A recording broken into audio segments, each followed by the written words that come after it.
Hi, my name is Howard Field. I'm from Farm Fromage. Our company works with farmers to help them get more money for their animals' milk, and the way we do it is with wonderful cheeses. Today I'm going to show you how to create a wonderful cheese plate. Today we're putting together a cheese plate that will feature Misty Lovely, which is a feta type goat cheese. It pairs very well with our tomato preserves, a little spicy, a little sweet, and a little sherry in those tomato preserves. Then as we go along, we'll add some Welsh Mountain 2-year-old cow milk cheddar.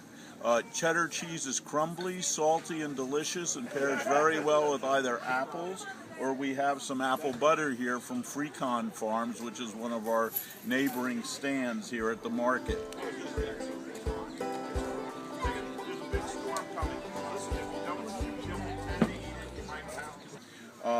From there, we go on to a sheep milk cheese at this point, and that sheep milk cheese is called Tome Dieu. Tome Dieu is like a baby Romano, and it pairs very well with a Tuscan fennel sausage that's available here at market from Malai, and their stand is here as well. And then finally on this plate we have a blue cheese. It's a Monterey Blue. It's a cow milk blue from Lancaster County. Blue cheese is very spicy and very tasty,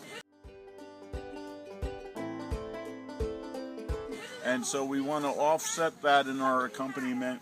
So we suggest either pears or a nice sweet Niagara style wine that you can get from Adello here at market.